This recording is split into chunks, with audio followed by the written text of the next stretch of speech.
Okay, hello everybody. Welcome back to another edition of the Transformation Weight Control podcast. I'm here with my co-host Alexander Hello. Tushinsky. You just called me Alex. I'm not used to calling Alexander. I mean Alexander. I will Alex have will to be fine. change that. Alex will be fine. So thanks for tuning in. This is the inaugural first guest on our podcast. And before I introduce him, I just want to say the purpose of this whole thing is to give you the most up to date research based information about everything related to losing weight that we know. And we come from a very, very long medical background and research background, and you're going to meet a lot of people who are very impressive and have done a lot of research, and yet they can talk in plain language to you, and they're going to really teach you quite a bit. Alex will be asking some questions. I'll ask some questions, and we'll have Russell really drive this thing. So let me introduce him. This is Dr. Russell Rising. He is a nutrition and exercise physiologist. He received his master's and PhD degrees, his doctorate from the University of Arizona. He's worked at the National Institutes of Health, which is rather impressive, NIH. He worked also in Maimonides Medical Center here in New York City. He worked at the Miami Children's Hospital and also in New York at the Mount Sinai Health System in Columbia University. He's written over 50 peer-reviewed manuscripts published in high-ranking journals, and that is not an easy thing to do because peers don't really like to be nice to you. So they're tough when you write a scientific paper. So Russell knows his stuff. He's also written 5 medical textbook chapters, and he is the co-owner of DNS Consulting Services, which is a company that specializes in, and you're never going to believe this, the creation of whole room indirect calorimeters, which probably no one knows, but Russell's going to tell you what that is. And let me just say this. I have worked with Russell for a long time and known him for quite a long time. And he and I worked at the same hospital and research center, the New York Obesity Research Center, which was the first research center in the country to receive money from NIH, National Institutes of Health, to do research. And Russell was there. Russell is one of the few people in the world, truthfully, who can build one of these whole room calorimeters, and I'm going to let him explain what they are. But there's probably only 100 in the world, I think, something like that. About 50. How many? A little less than 50. 50. There, so half. Yeah, no, the man. It's like building a submarine. Really, when you see, it's unbelievable. Anyway, welcome, Russell, and it's great to have you. I'm very excited to have you. Do you want to introduce yourself, say anything before we get started? Well, the number of room calorimeters I have done is 8.5 to count the infant system and Pantheon Biomedical Research Institute. Well, my publication list is now closer to 60 because I've had a couple of papers come out recently. I'll make a note of 3 that. more coming out this year. Yeah, so Okay. things are rolling quite along. I just published recently in the International Journal of Obesity about 3 months ago. That's one of short the duration measurements of resting metabolic rate using room calorimetry. So my whole idea is to make room calorimetry more practical for the masses, and therefore weight loss, treatment of weight loss. Good. Well, the International Journal of Obesity is one of the top journals in the world. I want to say one thing about Russell before we go on any further. When we were at the research center, we had what we called our Friday conference, and we had speakers from all over the world come because we really were world renowned. And when Russell gave one of his talks, he passed out cookies beforehand, which was a big hit because nobody at the Obesity Research Center Friday conference ever handed out cookies before. So that was really a cool thing, and That's the thing to do. It speaks to his sense of humor and his just go get them. All right, so you know what? I was going to ask you to define a calorie first, Russell, but I think maybe why don't you just tell people what room calorimeter does, and then we can talk about some calories and stuff. Well, if anybody's ever been to a studio apartment or seen a studio apartment in New York City, it's about that size. It's about maybe 150 square feet. It's like being in a Carnival cruise cabin. And it essentially looks like that, too. You go in, it has all the comforts at home, restroom, place to sleep, internet, TV, everything. And the idea is while you're in there and comfortable, we flow air through it. So in the back end, behind the scenes, we have instrumentation, and we suck air through the chamber, from the control area through the chamber into instrumentation, from the measurements of oxygen, carbon dioxide, and the moisture content of the air, basically, and as well as the flow rate through the chamber. We can determine the person's energy needs and metabolic profile. For example, how many calories a day that person burns. Also, how does he burn it? Carbohydrate, fat, and protein oxidation. Okay, hey, let me stop for 1 second. When you say energy needs, just tell the listeners what that means. If you can determine energy needs, what is it you're talking about? How many calories you need just to function, just to be alive. Okay. Right. So that would mean like your heart beating and your digestion. Metabolic processes, heat production, body produces heat. We're about 40% efficient, meaning that the 800 calories of food, 60 calories of it is given off as heat. 40 calories of it drives all the metabolic processes. Digestion, hair growth. I wish we had some. Russell and we lost on that somehow. We spent too much time. We spent too much time in the calorimeter. Apparently, you need to go back in there. Yeah, but it drives all the metabolic processes. It's like everything: movement, work. Picking up something, putting something down, moving about, walking. That's where the 40% goes.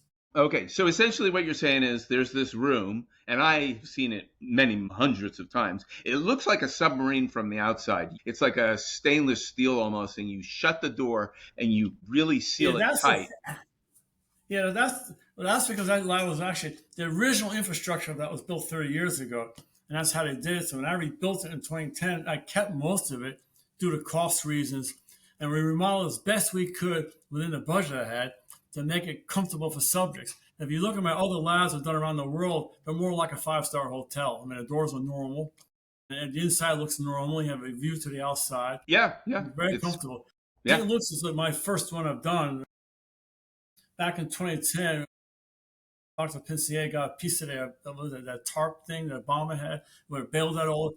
So he got a piece of that, a little bit of money from that, so he hired me to rebuild the calorimeter there. The room calorimeter there, I sat dormant for like 10, 15 years, really wasn't doing anything. So I came in and basically gutted it and rebuilt it. Yep. And we had 3 of them. Yeah. We had 3 of them there. But you said something really interesting, I think will be interesting to the listeners, is you said that when somebody's in the calorimeter, the room calorimeter, you can tell not only how many calories they need and how many they're burning, but you also said something very interesting, which is you can determine how many of the calories they're burning are from fat and from carbohydrate. Before you even explain that, could you just explain a little bit about what our body is burning for fuel so that they understand the difference between fat and carbohydrate and why it's so important? Basically, sitting here, you're probably burning roughly 50-50. It depends on the person. 50, you're saying 50% carbohydrate. 50% fat. You're recycling some of your proteins. You're recycling amino acids. So you're just sitting there, just pouring on. And you're going to get up from your chair and go flying out the door at warp speed, okay? All of a sudden, you're probably burning 90% carbohydrate because carbohydrate has a quicker burn than fat does. And is that because there are fewer calories in a gram of carbohydrate? Well, it's the glycolysis of the cell. And it's got now, wait a second. Hold on. Right there. You can talk like that, Russell, and I understand it, but you got to tell them what it means. Glycolysis of the cell. Part of the cell, part of the human body cell, is parts of it, and there's metabolic pathways within the cell. They're very quick, about 2,000 times quicker than other parts of the cell that are mainly involved in fat burn. So if you get up off the chair and go out the door at warp speed, you got to get the energy from somewhere. Okay. So that abrupt demand is supplied by carbohydrate, mainly carbohydrate. Right. Can you explain just for a moment why don't you tell us what a calorie is? Because we're going to talk a lot about calories. Yeah, a calorie is the amount of energy necessary to raise 1 kilogram of water at 1 degree Celsius, from 24 degrees Celsius to 25 degrees Celsius, the amount of heat, the amount of energy needed to make that increase in temperature. So that's what a calorie is, the amount of energy needed. So really quick, why do we use calories to measure this? I mean, this does not seem like the efficient thing to use for weight loss or tracking calories. Like, why are we tracking calories as opposed to something else? Why not track carbohydrates or fat? I do as macros, but I'm not sure I follow why it's a calorie. Well, everything involves heat production. In the end, it involves work. There's been some studies where you actually calculate the force of work and use the term newtons. I'm not too familiar with that because I haven't really studied that much. But a calorie has just been the industry standard for since back in the Lusk days, and it's defined back in 1919. So Russell, let me try to. It's so entrenched. So let's say you're eating your meal and you're eating fat, carbohydrate, and protein, Okay. but that fat has 9 calories per gram, right? And the carbohydrate has 4. And so this is all getting digested and then it's getting stored, right? Right. Isn't that what's happening? Stored or burned? Well, here is about 50-50 burn, all right? 50% carbohydrate, 50% fat. Depends on the person. But we also the reason have why fat goes here is that if you were to store that equivalent amount of energy as carbohydrate, you'd weigh 400 pounds because it's 3 grams of water per every gram of carbohydrate stored. So the water content of carbohydrate would make you so heavy it'd be a balloon. So fat, it requires a lot less water to be stored. It's through the metabolic processes, and it's also a lot more dense. It's almost 2.5 times more dense than carbohydrate. Because so it's a more efficient store. Because it has 9 calories in a gram. 9 calories and less water involved when it's stored. So you don't waste. Carbohydrate has 4. 4, and it requires a lot of water to be stored with it because there's a lot of water. There's a lot of water with the carbohydrate molecules. Right. So let me ask you this, Russell. So we have this fat is stored in the fat cells, right? And the carbohydrate is stored in the muscle. Mainly muscle and liver, yeah. Right. So you start to exercise, right? Now, we're not talking about getting up and just sprinting. We're talking about from a sitting position, stand up, do a little stretch, start moving. What's all of that stored calories, all those stored calories, they start to move. And what happens to them? What happens to them? You pull some glycogen from your musculature and time. That way, you use the word glycogen. What's the difference? That's a stored carbohydrate. Okay. The glucose gets converted to glycogen when you're not doing anything, and it's stored. Carry around about 400 grams, about a pound of glycogen in our musculature. Right. If you're an athlete, you can double that, but it's about 400. So, and going back 10,000 years to hunter-gatherers, this was very important, right? Because they needed a quick source of energy in case they had to run away from an animal that was chasing them. That's right. That fight or flight syndrome. So that's where a 2,000-fold flux comes into play. You can ramp up quickly and bypass a lot of metabolic processes that require enzymes, oxygen, things like that. So it's quick. Which makes sense because otherwise none of us would be here if they couldn't move quickly away from the tiger. The other thing is, too, while you're doing that, once you stop running from the tiger, you may not be around food source for very long. So that's where the fat stores come into play. Right. So you can purr along on reserves. So the human body can go a month without eating anything. You're not doing too much. Actually, more than that. Right. Well, that's where efficient storage of energy like fat is important. 2.5 times more great density, and it's all over the place in the body. Russell, how many calories then, you said we're storing fat efficiently. The average person, let's say, weighs 150 or 160 pounds is, kind of a normal kind of weight. How many calories in fat would their body have? Well, the average for a male is 18 to 24%. So I take 20% of his body weight as fat. Right. So whatever that is, let's say it's, 20 pounds, or 40 pounds, well, it'd be 40, 30 pounds or so. Yeah, fat. 15 kilos or so. So it's 15,000 times 9 it's 15,000 times 9.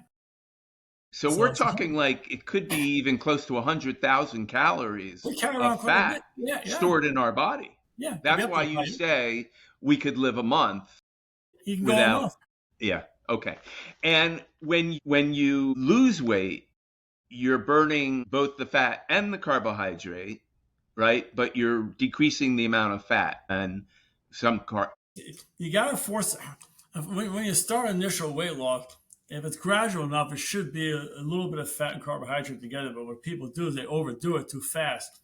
You drop most of the carbohydrate along with its respective water content. That's why you step on the balance.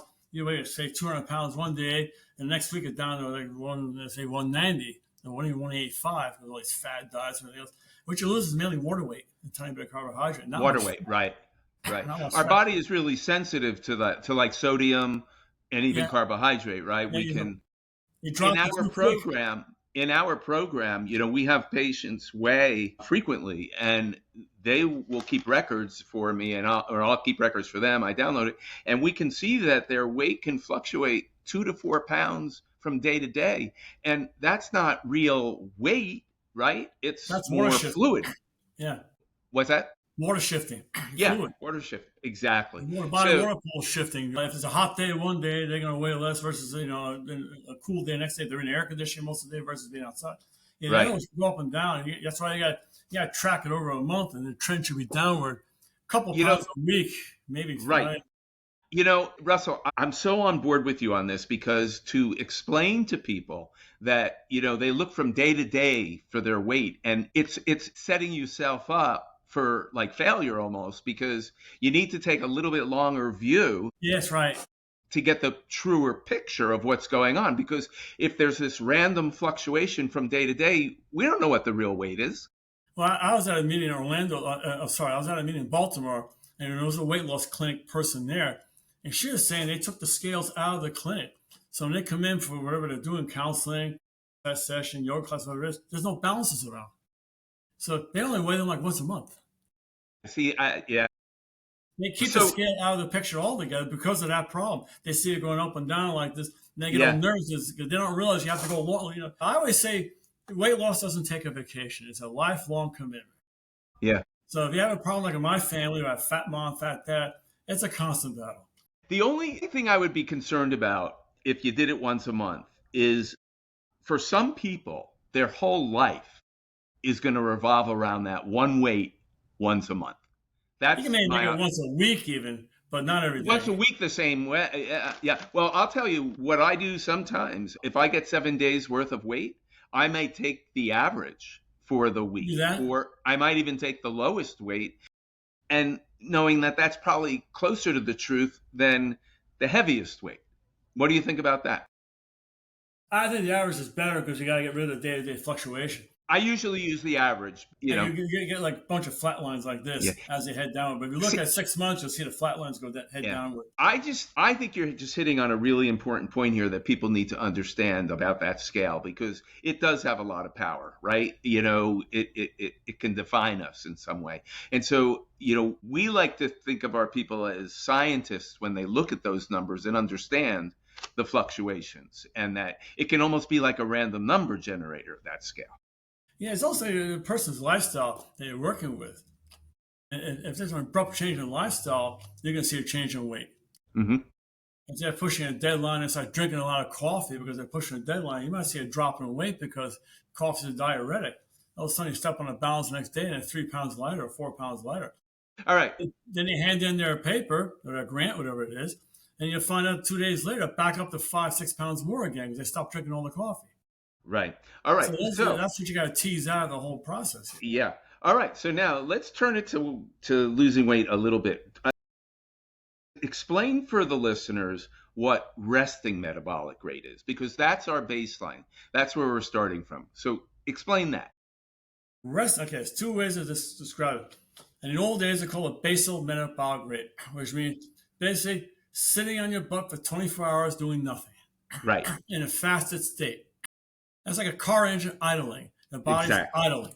Just sitting there doing nothing, watching TV for 24 straight hours. Resting metabolic rate, which is what you hear now, is that we don't care whether they ate anything or not. So it's a non-fasted state. You can eat lunch at noon, you can eat lunch you can eat dinner the night before, we don't care. So it's got a built-in factor for digestion and eating. Maybe it's changed since like 15, 20 years ago. Maybe people don't like the idea of fasting. It was just easier for them to come into the lab and get it measured.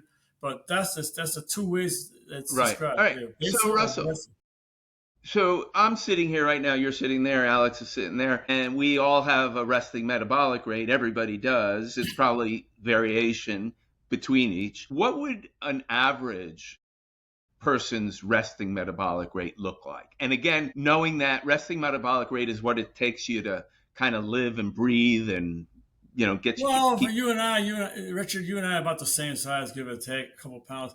I was measured at St. Luke's like 5 or 6 times. I came in right around 2,300, 2,400.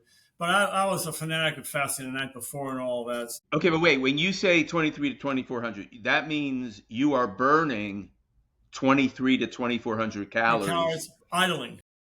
idling. Right. So doing nothing, you burn 2,400 calories. You basically are All couch day. potato for 24 hours all day. All Couch day. potato, all day watching TV, doing nothing. Right. So It's So my important. experience with this, I get a DEXA scan and resting metabolic rate scan every now and then, and they just put a mask on you and they have you sit in the chair for about 20 minutes, and then they give you a number when you're done. So mine is last time I did this, which was I think in January, was around 2,100. I was heavier then. Well, also, And then, they also tell you not to drink coffee, come in fasted, 24 so hours. all of that.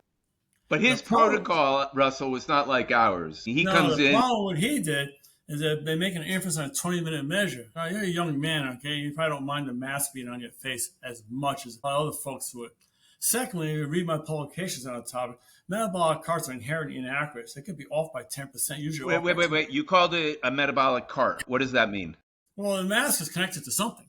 In his case, the mask is connected to probably a set of instrumentations. This is probably a metabolic So cart. you're talking about he's wearing a mask that he's breathing. He's wearing a mask, breathing in and out. There's a computer there. It's figuring out how many calories. Right. There's a bunch of metabolic instruments there: oxygen sensor, CO2 sensor, moisture, all there figuring all this stuff out. And they're inherently inaccurate just by the nature of the way they're designed. I know that I've also used to review these products for various companies. Yeah. I have to admit, I've trashed most of them. Yeah, Russell, one of the things too, Alex had an exercise test and he had a mask on, and I was looking at the data and it looked funny to me, and he explained to me that the mask was leaking, like he wasn't, it was leaking, frankly, it just didn't fit right. And that's why, like, your kind of room calorimeter where you don't have to wear a mask. You have to wear anything. You don't have to wear anything. You get a much better.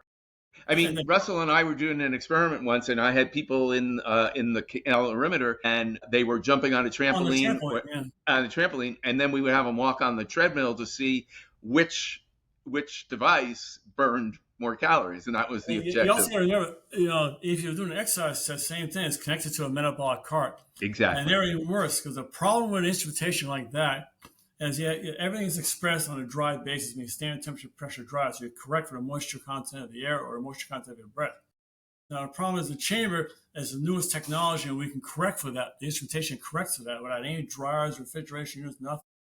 Carts, unfortunately, don't do so well, and they make big mistakes. Now, the more moisture you belch out, which is during exercise, the bigger the mistake. And if you read my other publication on the topic, it can be off by 30% low.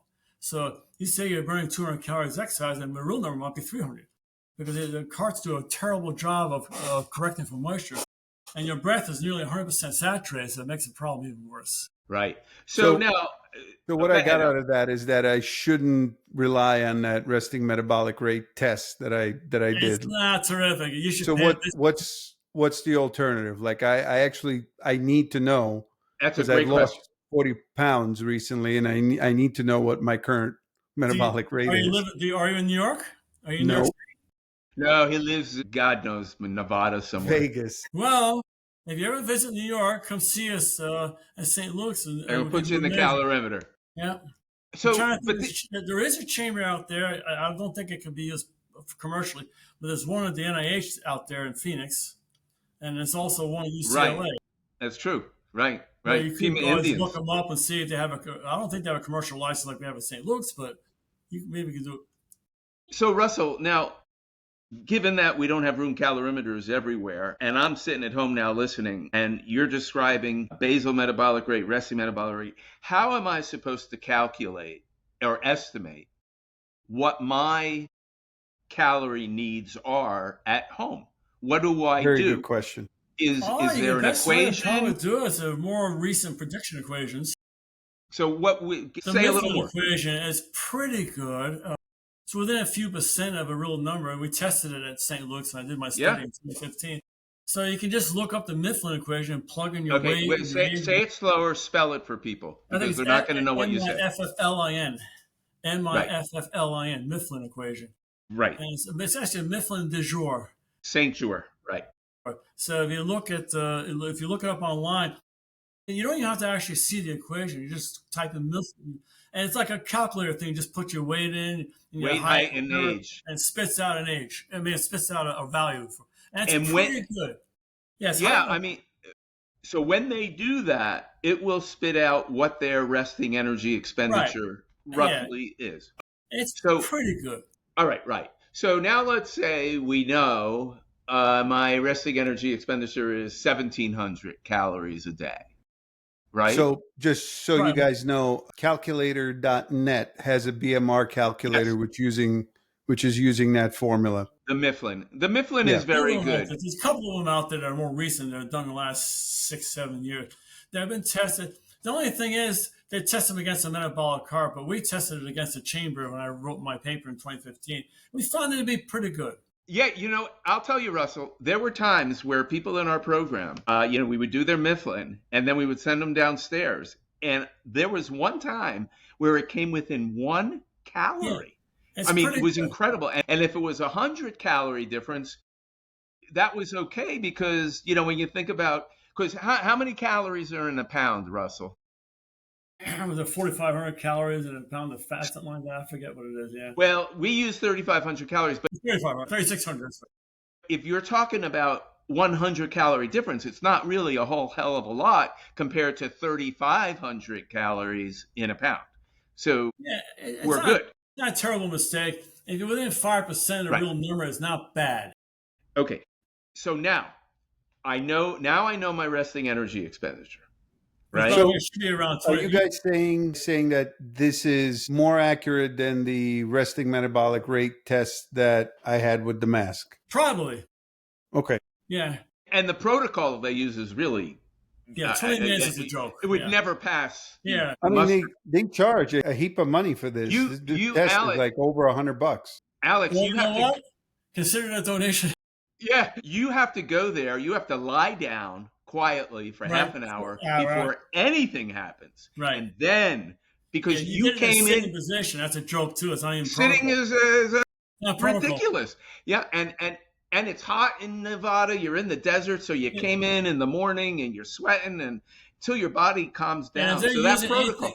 If you're using any of the model metabolic cards that I reviewed, that's even more often. I told you 10% because some of them are really bad. Right, I reviewed 3 or 4 of those recently.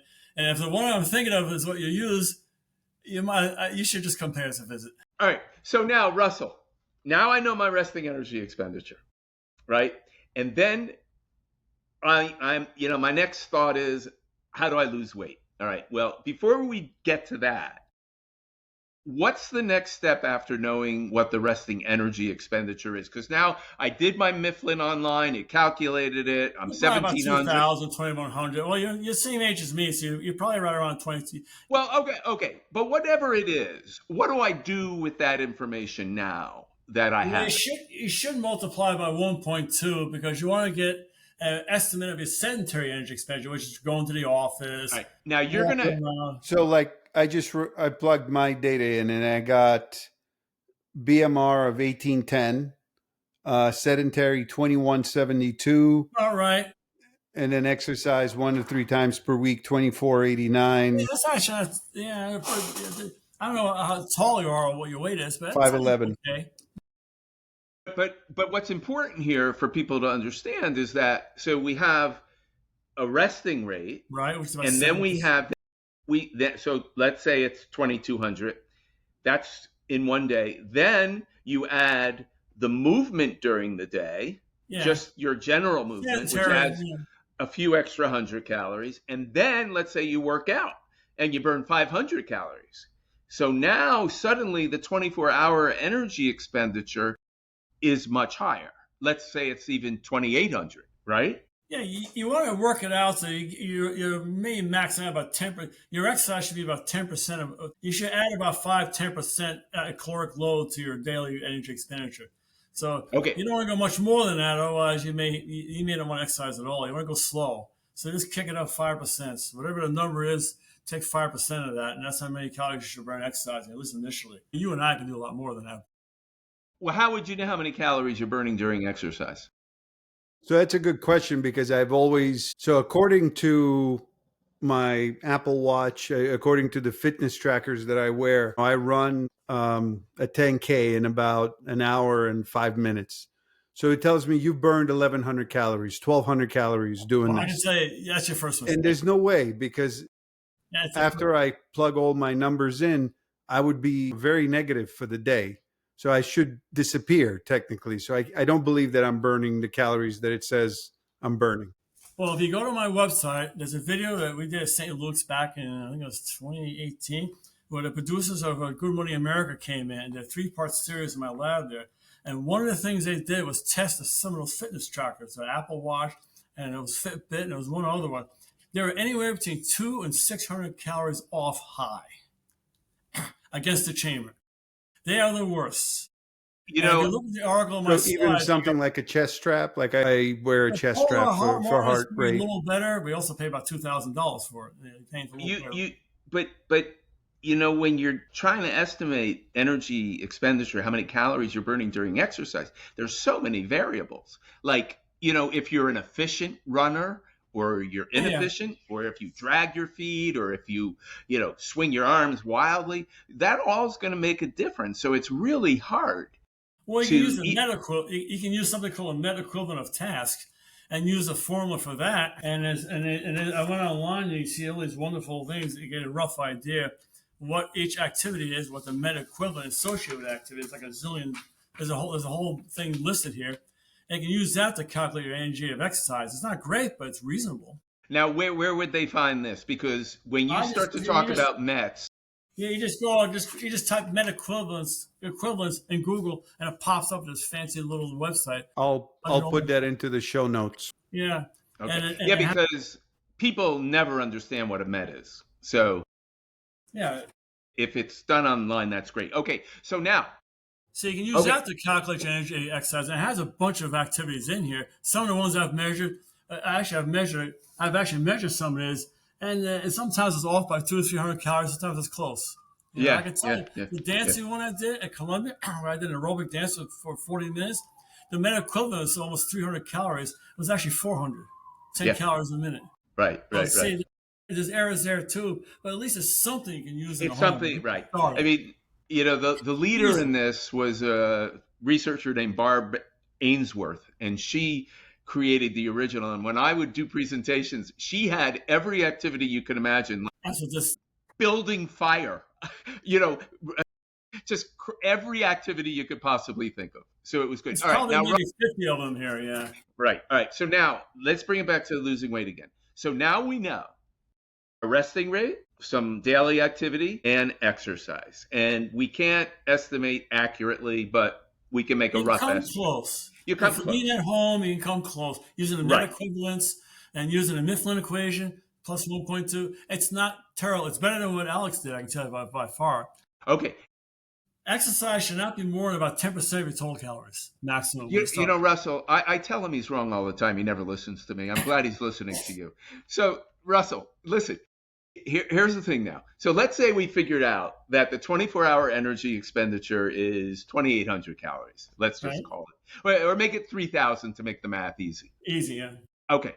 So now I know that my total day in 24 hours, I have burned 3,000 calories, which includes my metabolic rate, my activities of daily living, and my exercise work. Okay, that sounds about right.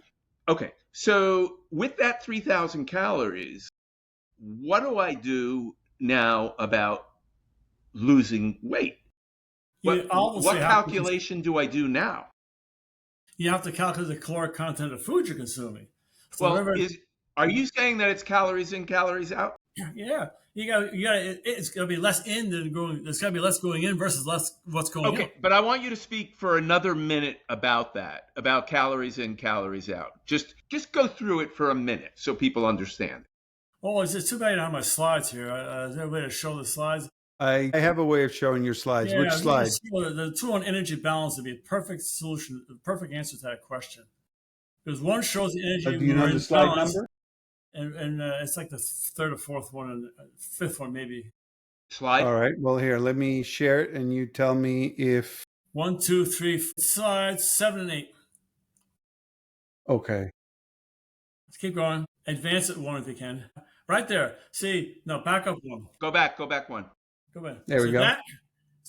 That's if we're in energy balance, meaning what's going in equals what's going out. Doesn't make a difference what it is.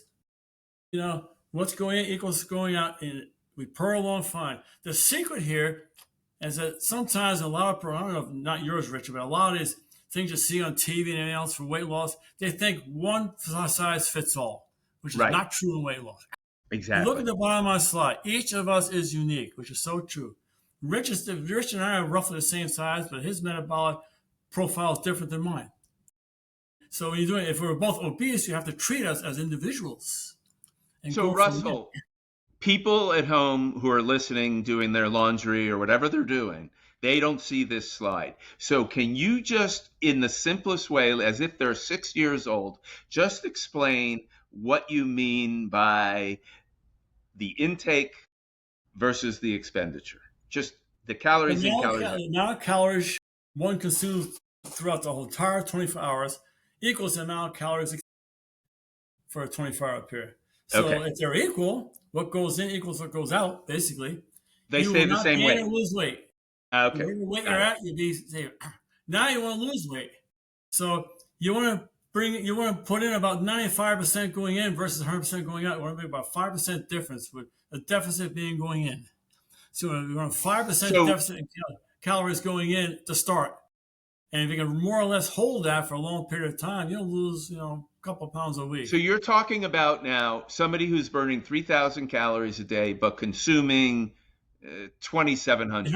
Right around there. So it should be right around there. Okay. So over time, that deficit, the difference between the 3,000 that they burn 24 hours and the calories they're consuming, when the calories are less, that's when you lose weight. Yeah, the body's got to get it somewhere, so it goes to your carbohydrate and fat reserves.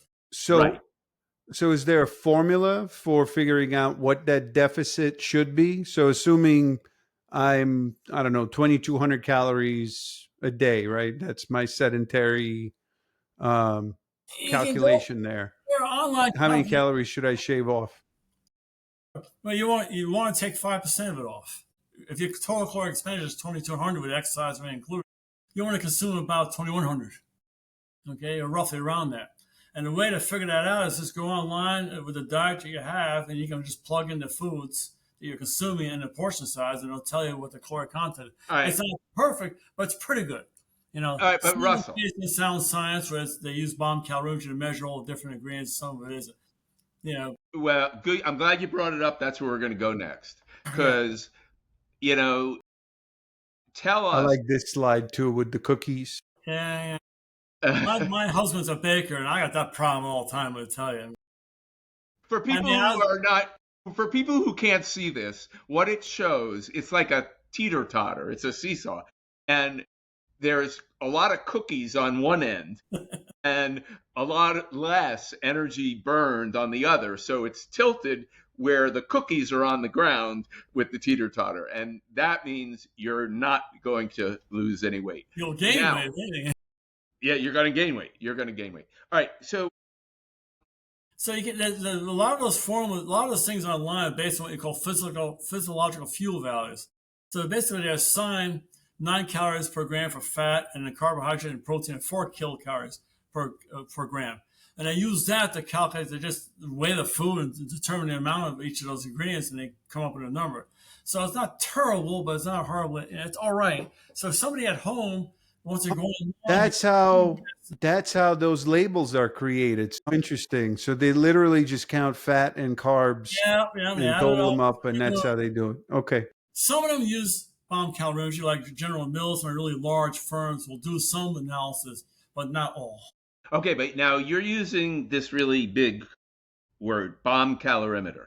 So you have to tell people what that is. Essentially what you're doing is you're combusting a gram of whatever food or substance you want in a steel vessel pressurized with 30 psi and pure oxygen. Basically, that's why I call it bomb calorimetry. You're actually exploding it inside this vessel, and it emits heat. And you measure that heat emission against a standard, and you come up with a number for kilocalories. There's a But formula. it's raising the temperature of the water that's Right. surrounding it. You do a baseline measure of water that's surrounding it. Then you ignite it, and you wait usually 5-6 minutes, and then the temperature stabilizes. And whatever that new temperature is, you just take the difference and that's your All right, so let me summarize this. The bomb calorimeter then is the gold standard That's the of gold how many standard. calories are in a food. All right, so what I want you to now tell everybody at home is, what did you discover when you brought back to the lab French fries from a fast food chain, we won't mention any names, and a Big Mac from a food chain, and pizza, what? And then, the law was that the fast food chains had to have calories on the menu. Right. And then you took those numbers and then you compared them to the calorimeter. And what did you find? Well, if you look at the slides, this caloric analysis results for restaurant Yep. food. Hold on. I'm about to put those up. Yeah. Because this is one of the neatest experiments Russell ever did. I just want to let you know. Wait till you see these, and we'll describe it vividly for you at home who can't see the picture. I'll include links to images in the show notes as well. Yeah. Okay. If you look at the second slide, the one I did in 2013, that was the first time I did this. And we had a yogurt muffin, which you see in many of those bodegas, corner bodegas in Manhattan. Starbucks Frappuccino. We had a Chipotle burrito, vegetarian sandwich, and a Subway sandwich. Now, the guy that did this is a famous producer for HBO, and he came to us in the lab and wanted us to measure these foods because a lot of postings on the menus, people are not sure if they're accurate or not. Okay, so Russell, let me interrupt you. I'm looking at the vegetarian sandwich, which is on the slide. If I'm going to interpret it. You're saying that the calories posted at the restaurant where the sandwich was, they say it's 228 calories. And when they put it in the calorimeter, it wasn't 228. It was 548. Yeah, it was way off. Way off. Way off. And when you did your study with, cheeseburgers, and you found the same thing, right? Yeah, we ran into that situation a lot. And if you go to the slide above that for skinny pop popcorn, this is classic. 2013, a reporter from the New York Times came to me and asked me to run a sample. And the bag says 39 kilocalories per cup of popcorn. So we measured it, and it turned out to be more than double. It was 69 kilocalories per cup. Right. And of course, and when the reporter made some noise to the powers that be, I got a letter the next day with a lawsuit for $5.5 million because they're a little upset that was about to blow their business out of the water. So, Russell, arbitration, we came to a settlement, and if you look at the current one listed at 50 calories per cup, so it's a little better than it was in 2013, but still off. You taught them a little lesson. So, what are people supposed to make of this now? How do you? Yeah. What do you do? I mean, everybody's been taught at one point or another, look at the food label. Yeah. Calculate the calories. I mean, most people know to look at a label, or maybe they don't, but they're gonna now. But it may not be accurate, and it could be off by 25%. So, how do you set up a plan for yourself based on all this error? Well, what you can do, the ultimate end, okay, so something that doesn't lie is the body. Is what? The body. If you're stepping on the balance every day and your weight's fairly stable up and down a couple of pounds a week, and whatever you're eating, you're fine. If you think you're consuming a certain amount of calories and all of a sudden the scale starts to go up, 1 week you're 190 pounds, the next week you're 192, the next week you're 194, then obviously you're consuming more calories, even though you think that you're right because of the package. But because of the error, you're slightly overfeeding yourself. Russell, so you just back off a little bit. Russell, were you around the research center when Steve Lichtman was there and he did that study on people estimating how many calories they burned with exercise and how many they consumed? Were you I don't there? know. I was there after that. I think it All was right. before. Well, he did that study and he looked at a lot of people and he asked them to estimate how many calories they were burning when they were exercising and how many calories they were eating. 40% off. In other Of words, course. they reported that they thought they were burning 40% more calories than they were, and they were consuming 40% fewer calories than they were. Of You course. mean more? They were eating more than, right. I said it backwards. Okay, yeah, Now, right. if the individuals tend to be overweight or obese, that's classic. They tend to underreport. Yeah. So you have that error So in there too. so we have to be really careful. And so I agree with you in the idea that the final arbiter, if you will, the final judgment is what does the scale What the scale say, says. but not from week to week, because I think people set themselves up for failure when they do that. I mean, you got to take a longer view some of the Maybe time. month to month. It's an individualized thing. Right. Yeah. Yeah. As long as Yeah. it's not every day. You could go every couple of weeks. Well, I'll argue with you on that because I think that some Maybe once a people, month. As long I as you have think, some tracking of it. Some yeah, tracking within wherever you feel it's appropriate. Some tracking of your weight. Every once in a while, you walk by, you think you weigh yourself, and a month goes by, you weigh yourself again, it's within 3 or 4 pounds, you're fine. But if another month goes by, you're out of town on business, you're at the bar a lot, have a few drinks with your buddies, blah, blah, blah. You come back, and you step on, all of a sudden you're 10 pounds heavier. Perfect example. It's in the off the direct. Perfect example. I work a lot in China. The last trip when I went to China, I went over there 175 pounds. But because of the dynamics of the foods over there and the dynamics of my work, I came home 165 pounds 3 months later. So just the day, and I didn't weigh myself at all. I take it back. I didn't weigh myself towards the end of my trip. They had a Seeker biological impedance balance thing there. So I stepped on that occasion. And I was trending downward the whole entire 3 months. And the reason is I was just wasn't around so much food. I was always working. I was working 100-hour weeks for 3 months. So I was eating less. And I was literally, the lab is 5,000 square feet that I built over there. So I'm running around the lab 10, 12 hours a day, back and forth, back and forth, back and forth. And it added up to a 10, 12-pound weight loss. Actually, more than that. I think it was closer to 15. So what I want to say to people listening at home is, because we just covered a whole bunch of material, is you may be lost as to what to eat. And my recommendation would be to seek out a registered dietitian. That, If you really have no idea what to do, then it would be worth it. You can go to the American Dietetic Association website and find make sure they're a registered dietitian, RD, Yep. in your area, because anybody who says they're a nutritionist, that could be anybody. Anybody, Right. can say they're a nutritionist. And some states don't require licensing. Yes. So you get in a state that doesn't require licensing. I always say to my students when I was teaching nutrition, you walk into an RD's office, you look up on the wall. It doesn't say Columbia or Johns Hopkins or somewhere you recognize.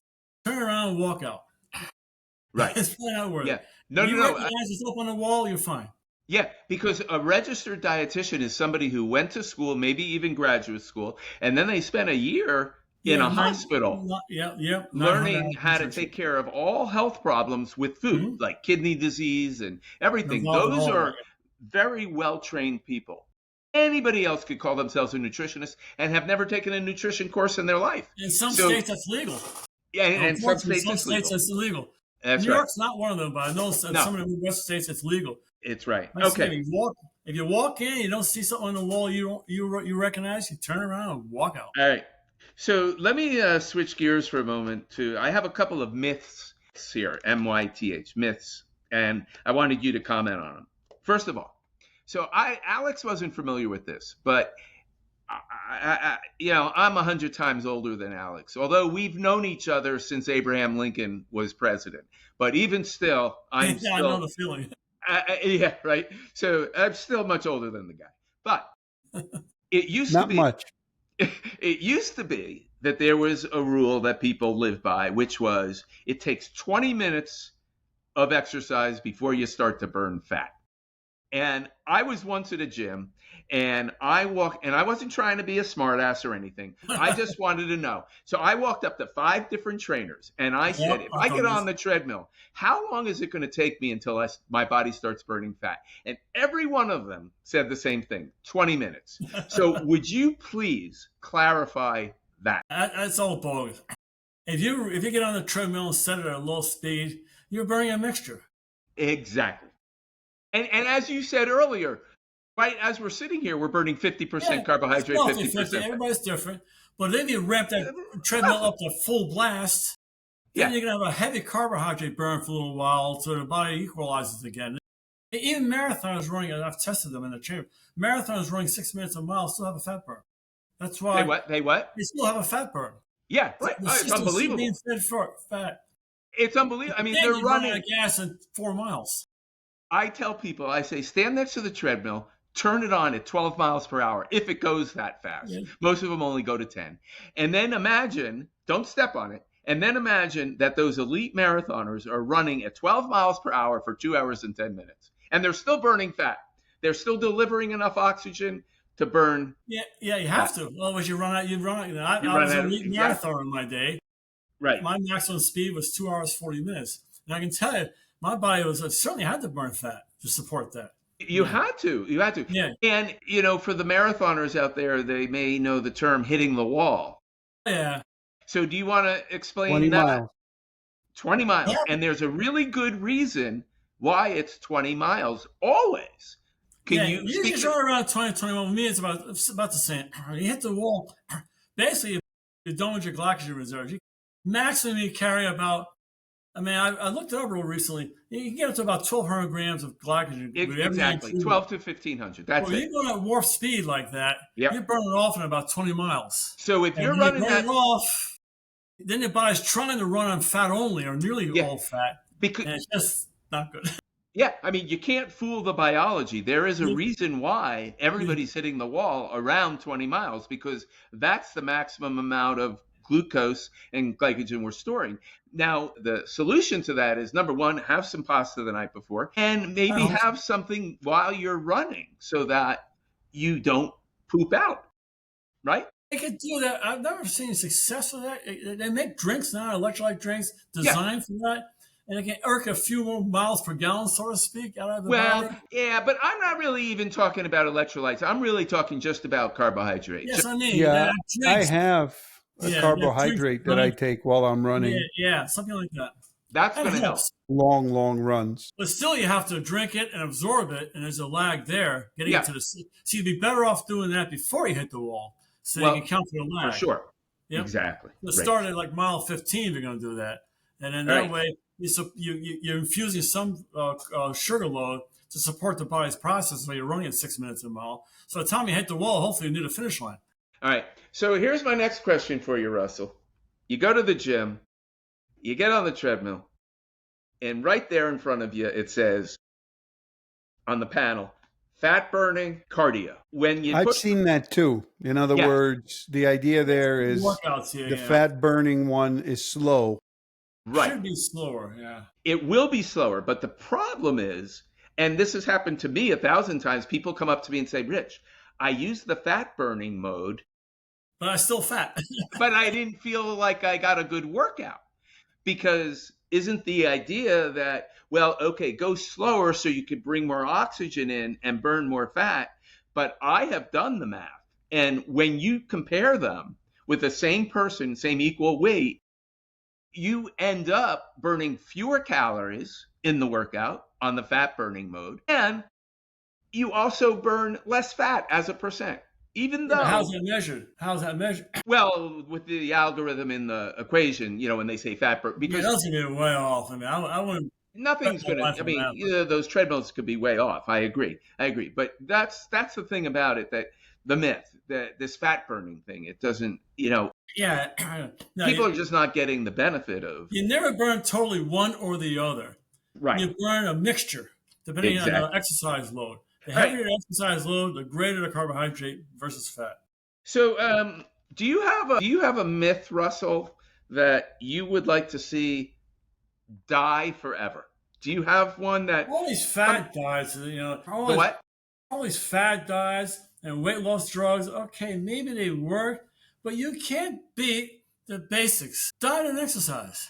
There's no way around it. Weight loss doesn't take a vacation. It's a lifelong commitment. You give yourself GLP-1, okay, you lose the weight. Guess what happens when you stop the drug? Because you can't pay for it anymore. The insurance quits. You gain the weight back. That's my point. Well, I was just talking to Rich about that this morning. I sent him a nice long. I sent sent him a nice long email. I don't twist anybody's arm to take the GLP-1, but I'm running a weight loss medication support group, and we're going to have some guests who are from that group, and they're going to talk about the life-altering change in their lives because of that GLP-1. And I am not challenging your comment that lifestyle change is still very important, because the truth is, what I observe is the people who lose the most weight taking the medicines are the people who do what you're saying, which is exercise, watch their calories, and so forth. Yeah, it's always part. If you ever look at the disclaimers, you still have to do that. If you look at the commercials on the bottom, okay, it says along with diet and exercise. It's not only on the commercial; it's on the package insert. Yeah, it's in there. Yeah. When I first read that, I thought the FDA was just making them say that, but no, it's really true. Yeah. But getting into the GLP-1s, we're going to wait for another time for that, because I have a lot to say about that. I just gave several lectures in China about that to the medical students too. So yeah, so that'll be a talk for another time, I think, because I got a lot to say about that. And if you go to our website, transformationweightcontrol.com, I've written a number of blogs on this issue, and I would never twist anybody's arm to take a medication. If you don't want to take a medication, we have a lifestyle change program in our program too, for that reason, right? But that doesn't discount the fact that these new GLP-1s are really helping people a lot. And if people tune in weekly, you will see we're going to have Anna come in, we're going to have Mark come in, and they're going to talk about the changes in their life that you could argue all you want, but they have tried all their life to do what you're saying, Russell. And it never was successful. Well, maybe once they start the drug, they do it anyway. It's just kind of like a placebo. Well, you know what they say? You know what's interesting? No, you know what's really interesting? What they say? They're taking the medicine, and everything that we taught them before is easier. They're doing it now. Well, it's easier now. It's easier. It's because they're not as hungry, and they're not. I mean, They feel more full. They never felt full before. They have normal appetite regulation, like a regular system should be. And so it's easier to stop eating when you're full, the way we taught them, if you really truly are full. So the medicine is doing its thing. So I am not against. It's a good start, but you also have to worry about the side effects of those. And that's a whole other conversation too. And thyroid problems. Well, yeah, but have you ever taken a medicine and read the package insert? I had stomach surgery a couple of years ago, and luckily I read the risks after the surgery, because if I read the risks before, I probably wouldn't have had it done. You take any medication, even Advil over the counter, can cause all stuff. Yeah. You cannot make that argument. I really defy anybody to challenge me on that. Look at every single drug on the market and look at the package insert. Ideally, you want to stay away from every drug. Well, that's the goal, right? Alex, I take one right now, and I want off of it. I do not believe it's a lifelong thing. I will not accept that. You do not have to, and I am never going to convince you otherwise. However, let me just say this, that our longevity, number one, is what it is because we do have medications like penicillin. Right? Else. And insulin. Insulin, it's countless how many lives insulin has saved. Oh, yeah. And how about people who have cardiac arrhythmias, where atrial fib or something, where but they remember when insulin's a natural product of the body. It's normally there anyway. Well, so is GLP. Yeah, that's true. Yeah, but yeah. Well, no, not. That is true. It's basically and the GLP is also crossing the blood-brain barrier, so it's working in your brain too. So we could go on for this for hours. You guys are going off topic. We're off topic. Let me get back. Any other myths that you want to tell the world to forget about? Well, the thing about tracking, the tracking every calorie, if you do that, you'll go nuts. I've met I people who've do. done, I have been tracking calories for the last yeah, man, 6 months, even roughly. Apple Watch or these other things has a deal where you can track your calories. You'll go nuts. Okay, It's right. not necessary to track it day to day. You could just spend your whole life doing that and you have no time to do anything else. Yeah. So It's best just to go by what the scale says and how you feel. If you're trying to lose weight, take it down a couple of pounds a week until you get down. I think I sent Richard a slide, and I did this to myself as a project for my students. I was their subject. And that's about what I averaged, a couple of pounds a week, all the way down until we got to the end of the semester. I hit my goal weight. And I did it just by diet and exercise. They recommended a few things. I did it. It was all just dietary and exercise based on so Russell, if somebody asks you for losing weight, should they do more cardio or more weights, more strength training? What would be your answer? not all of just one thing. I basically would say do what you enjoy doing as long as you're consistent. All right, let me ask you this. Let me ask you this. Let's say you say that, find something you enjoy, and they say to you, I never liked exercise, ever, in my whole life. In fact, I remember gym as a kid as the worst You hated experience it. of my life. I hated it. So I hate to exercise. So what do you tell people when you say to them, find something you enjoy, and they say to you, I don't enjoy any of it? Well, there's got to be an activity they enjoy doing. It could be anything, playing musical instruments, it could be walking. Okay, all right. Okay, Yeah. so So, I mean, I'd also challenge that, right? If you want to grow, right? So, regardless of whether that's, wait, you're grow in what learning way? something, like you have to challenge yourself, right? Otherwise, you're not growing. So that's whether you're learning something or Oh, whether yeah. you're exercising. I've never been a big fan of strength training. I disliked it always. You guys, And in whatever this it is you last like to do, year, I come to find new. realize that this is a thing to do, and I'm doing it. I might not be thrilled when I'm doing it, but I'm doing it. You Listen, do when I something first you met do. Alex, he was a train wreck. And the guy now, he's vegan. He's lost all this weight. He's a ferocious exerciser. I mean, the man runs 2 10Ks in one day, Yeah. 2 different races. I mean, he goes from 1 in the morning at 5 in I the did morning. a half marathon and a 10K. I mean, Well, it's that's like good. madness. But Russell, what were you going to say? You got interrupted. We were talking over The thing your is, voice. if you go to the average weight loss clinic and they say, oh, you got to run 2 miles a week, whatever it is, and you hate running, like you just said, Alex, you're not going to do it. And if you're not going to do it, you're not going to be successful in that particular program. So what they should say, they come to me, I'm going to say, what do you enjoy doing that involves movement? Oh, I love to play the guitar. I love to play the drums. Great. Well, guess what? You can burn 200 calories in a half hour playing the drums. Do it 3 or 4 times a week, and you're good to go. That's exactly what I was saying. And that's something they enjoy doing. I mean, the neighbors won't love it, but they'll enjoy doing it. So I've measured these things in the room calorimeter. I've measured various exercises, including singing, playing a trumpet. And you find something you like doing, that means you'll do it consistently.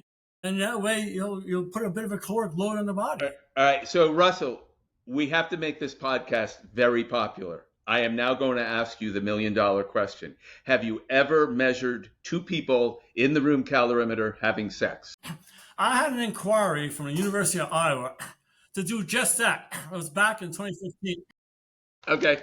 And then my student, and I grew up in a very liberal household, okay, and so are my students. So we cooked up a way we can actually do it. There was one study.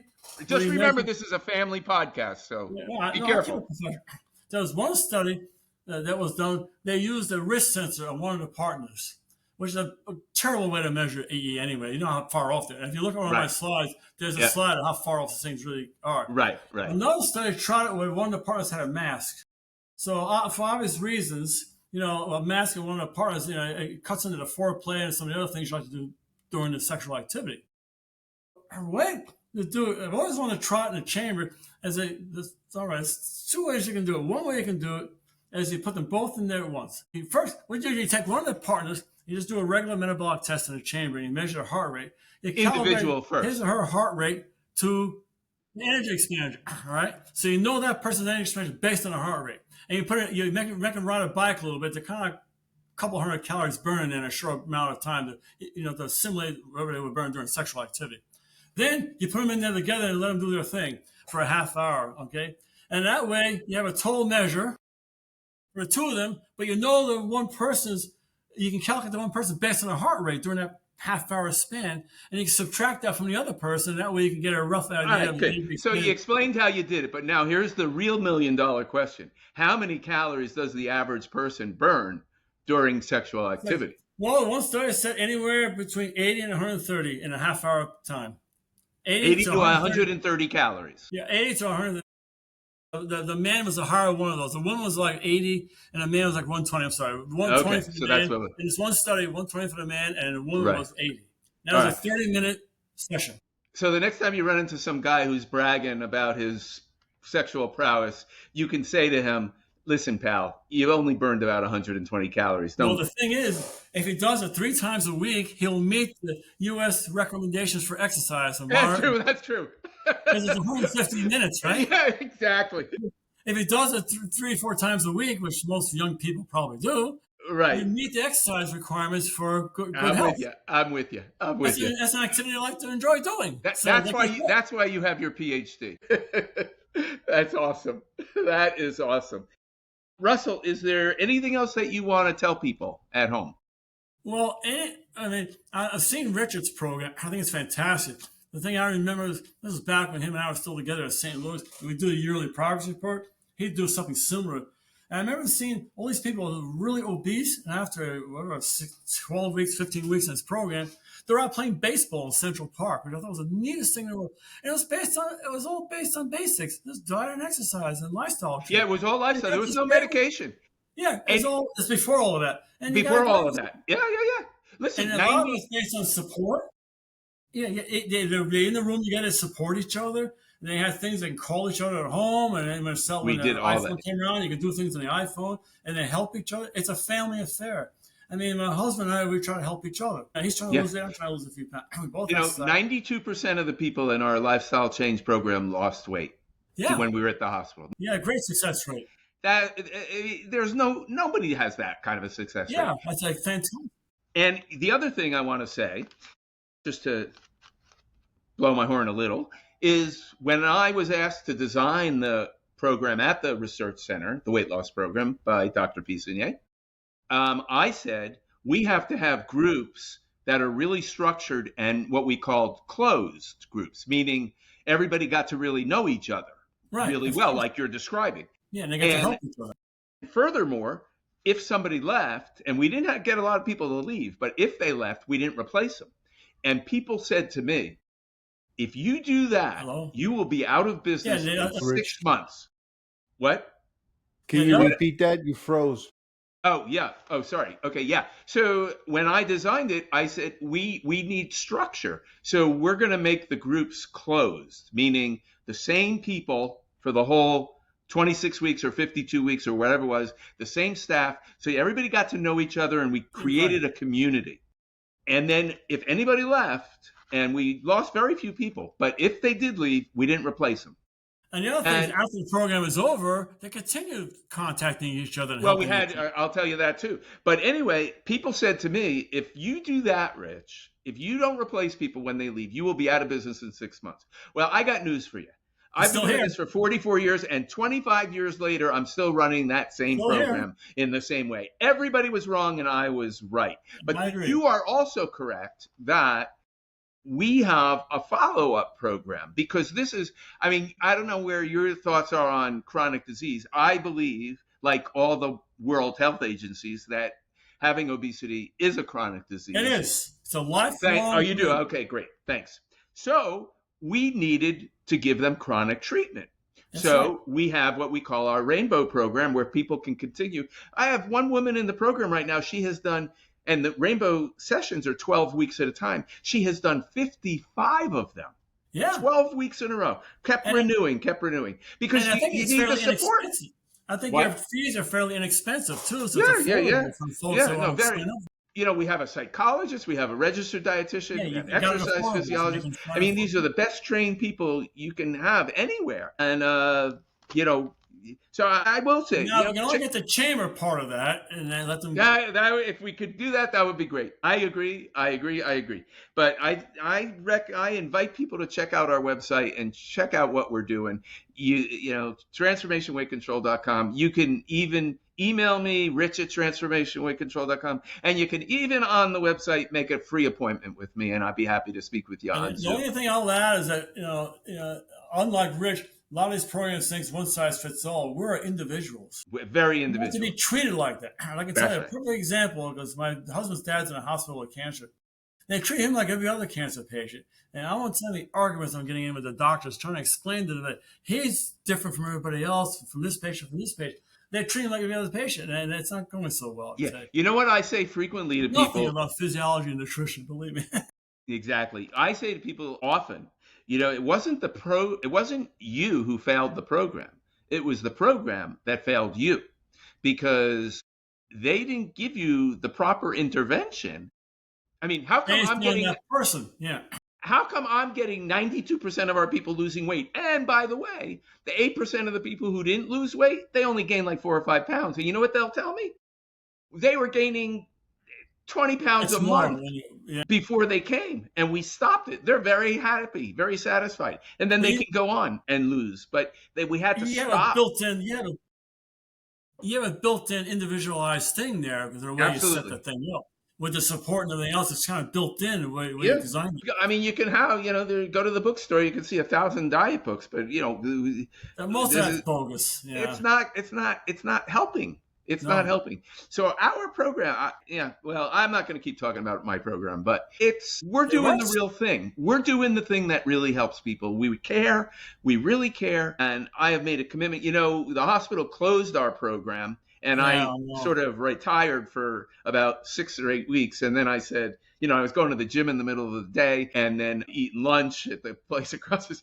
And I finally said, this is not how I want to live my life. You're probably gaining weight.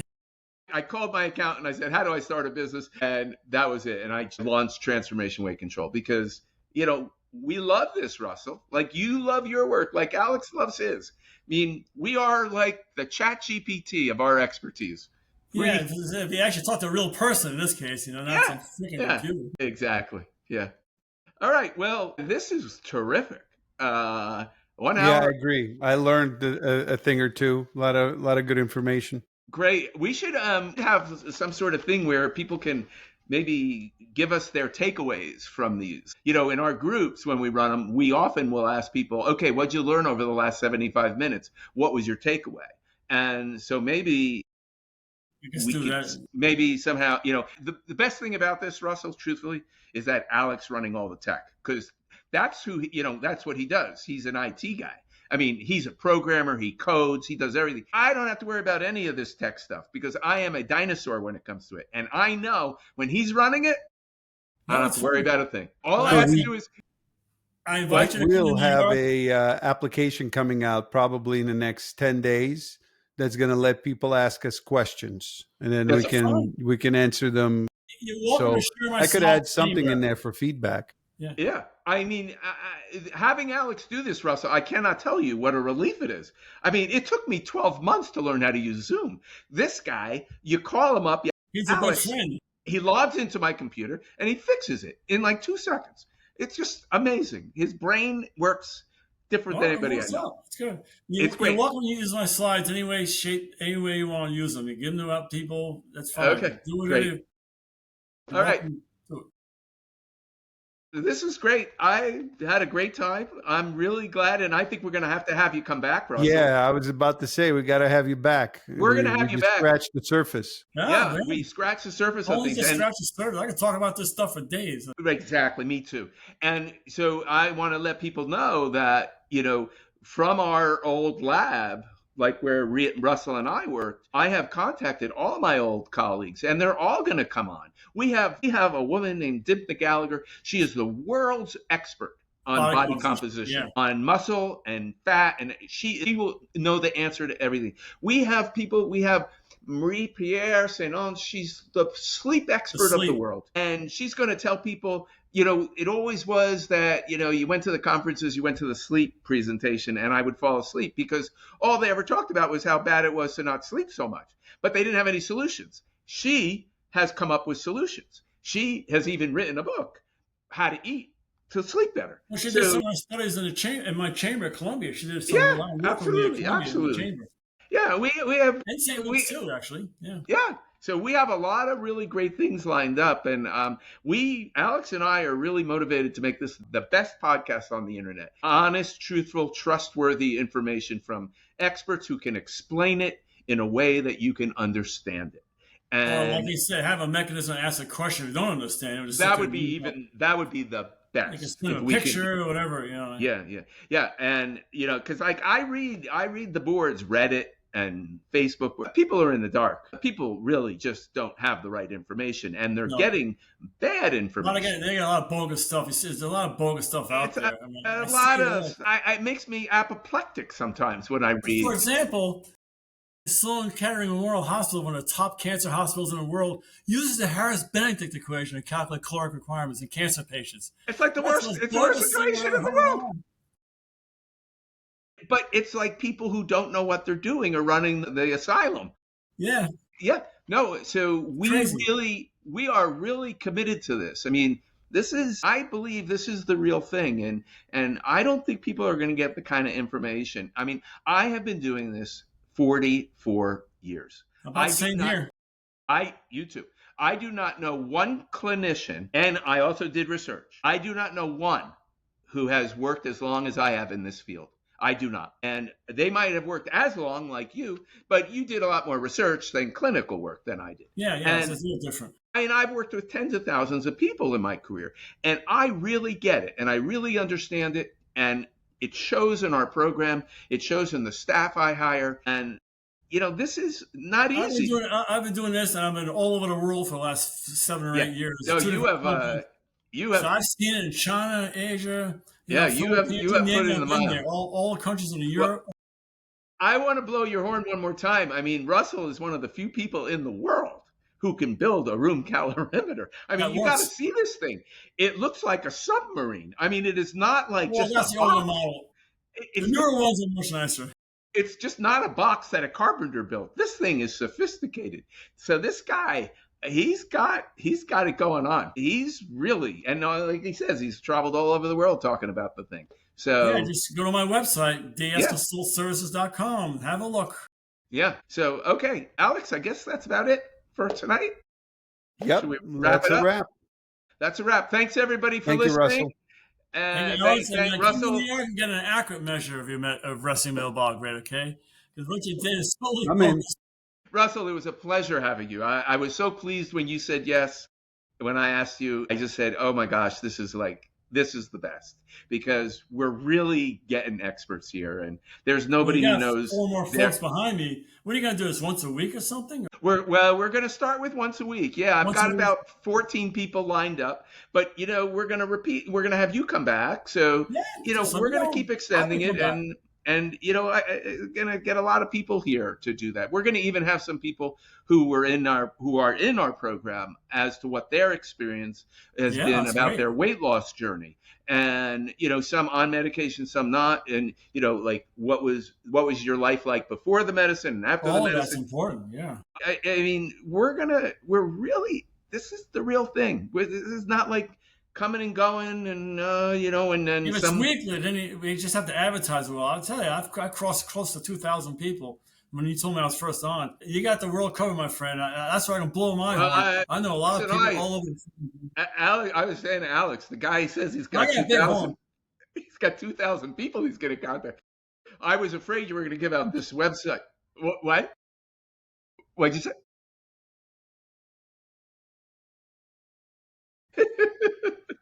That's awesome. All right. Last question. Russell, what are you going to have for dinner? Some Great salad. question. Salad and a little dessert goodie, and where's your protein? Ice watered down iced tea. Where's your protein? Where's your protein though? It's got chicken in the salad. Chicken. Okay. All right. Very good. Those pre-made things are great at Trader Joe's. And what about dressing? dressing on that salad? It's already in there. It's the Caesar dressing. It's all in one shot, in one package. It's And pre-made. you know how many calories it is? Well, I know it's not more than a couple of hundred. Yeah. Okay. Good. It And was Alex, 1850. It's about a portion about like that. It's all right. perfect for one person because I'm home alone tonight. My husband's with a friend. So I'm Okay. alone here. I eat those pre-made salads. When I was working in China, that's all I lived on. They were great. Right Okay. across Yeah. the street was an I, Aldi's. I'm on board. Great. I got it. Alex, what are you having for I dinner? I'm something similar. I have a pea green salad and some microgreens. So the pea greens have extra protein in them. So it's All like right. 5 grams of Dr. Alex. protein for the salad, And which is Alex is a interesting. vegan. Alex is vegan. That's And right. interestingly, if I might break a little bit of violation here, HIPAA kind of thing, his wife is not. So we're going to I suggested to Alex that we have a podcast with him and his wife That'd to be interesting. see how How they because do they it. get along really. I mean, they've been married a long time. They love each other. And how is it that, he's eating differently than her? And we run into this problem a lot. Like, people in our program are making efforts to change their lifestyle, and they got a spouse at home who It may doesn't not do it. be on the same page. Yeah. So I think it's really important to understand how to communicate each other's Right. needs, and I think that will be a great advantage. And his wife's a doll, so it'll be a great podcast. Yeah. I had a bunch of friends in Florida, and there was four of us. One of them was a vegetarian. And of course, I was taking care of them in a place in Florida, so I had to cook for everybody. It wasn't that difficult. There's so many things out there for vegetarians. There's a lot. There's a And, lot. and I had the grill at 2 levels, so the upper deck was his, and everybody else was on the lower. So it was fine. It was to be easy. It was. One of our dietitians just gave a talk on vegetarian and plant-based diet. There's so much out there available now. It's so Not like much. the old days. It's not. It's really not. They got a It's lot really of products available for vegetarians. So if you're married to somebody who's vegetarian, it's not that difficult. It really is. Yep. It's just not. It is much easier than people think it is. Yeah. It used to be hard. I remember once, I don't think I ever told you this, Alex. One time 20 years ago at least, I said, okay, I'm going to be vegetarian. And I did it, but it was hard. I remember eating polenta one time, and it was fried. And I got so sick. There was so much fried food. I'd never eaten that much fried food. And it was Gildy's, it was a restaurant here where I live. It was the worst. And I never got more sick. So I stopped doing it. But, I still think there's a lot of merit to it. It's just like Russell says, it's much easier today. If you're a vegetarian, you got to make sure you fill in the missing amino acids in this. Yeah. And you got to balance the protein. Yeah, As long and as you do that, that's what our dietitian covered, and it's not complicated. I think the other Rich. problem, you kind of alluded to it. If you're a married couple or living together, whatever it is, and you're on a weight loss thing, but your partner isn't, that might be a little difficult. But Well, that's what I'm talking about. Yeah, I think there's ways around that too. It's all about communication. Absolutely. It's communication. I mean, that's what we teach because you change the dynamic of the family, particularly if you have children, because the children want to have snack food and stuff. We have gone so far as to have. Oh, he's frozen again. Can you see me now? Rich, what are you eating today? I'm going to have for dinner. I'm having salmon. Good call. And I am having asparagus, my favorite vegetable, and I'm cooking it on my Cuisinart grill that you shut it, and in like 2 minutes, the asparagus is done. And I spray a little olive oil. Chef. I love eating asparagus. You know why? Because every bite has a little different texture. Probably. It's like, when you get to the end of it, it's, and then there's like this floury kind of part, and then the fibrous part I love that. It's my favorite vegetable. So that's what and maybe I might have some roasted potatoes tonight. I'll see. Nice. Yeah. All right. On that note, I think we're wrapping things up. Yep. Thanks again, Russell. Thank you guys. Pleasure. Well, that was fun. I love this kind of stuff. Alex, we're a hit. Let's give you 5. Alex, how many babies do you have? I see one in the background to my 4. left. 4. Oh my 4. God. Here's You have indoor plumbing? You got an indoor fire hydrant for them? Alex, Miss Luna. That's so cute. for people who can't see us, what Alex is showing is one of his 4 dogs, and they're terriers, and then he has a little Frenchie, and they're all so spoiled. they're super cute. They They're are super super cute. cute. We should put it on our Facebook page. Something. I should definitely have the babies on the Facebook page, of course. Yeah, yeah, yeah, yeah. I think if we don't stop, we're never going to stop. Yeah, they're looking for their dinner as well. So yeah. Gotta go feed them, Dad. All right, right. very good. Thank you, Alex, guys. I will be in Thank you. touch with Thank you. you very much for the Russell, invite. thanks very much. Appreciate it.